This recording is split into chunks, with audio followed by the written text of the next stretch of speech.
name's Grant. I'm originally from Orange County, California, and this is my 1995 Toyota Supra.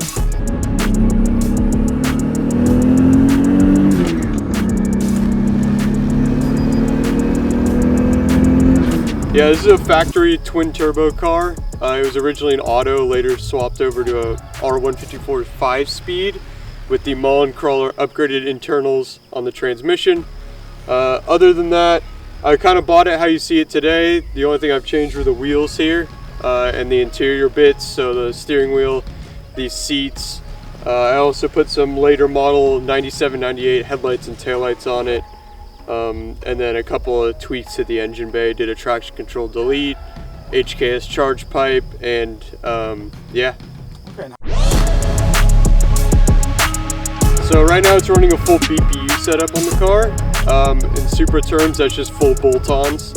It consists of an intake, front mount, blow-off valve, and then I have a turbo back on it as well.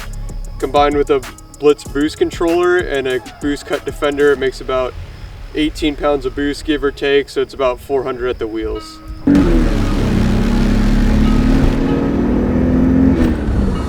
I'm running a 265 tire up front with a 305 at the back. I mean, that's on Nitto NT 555s all around. Yeah, it hooks and books for sure.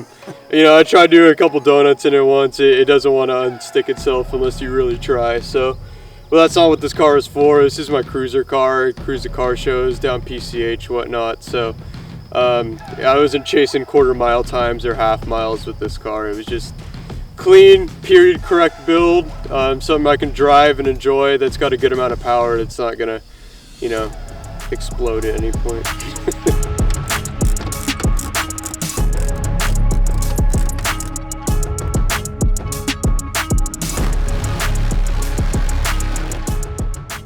Boom, you're good.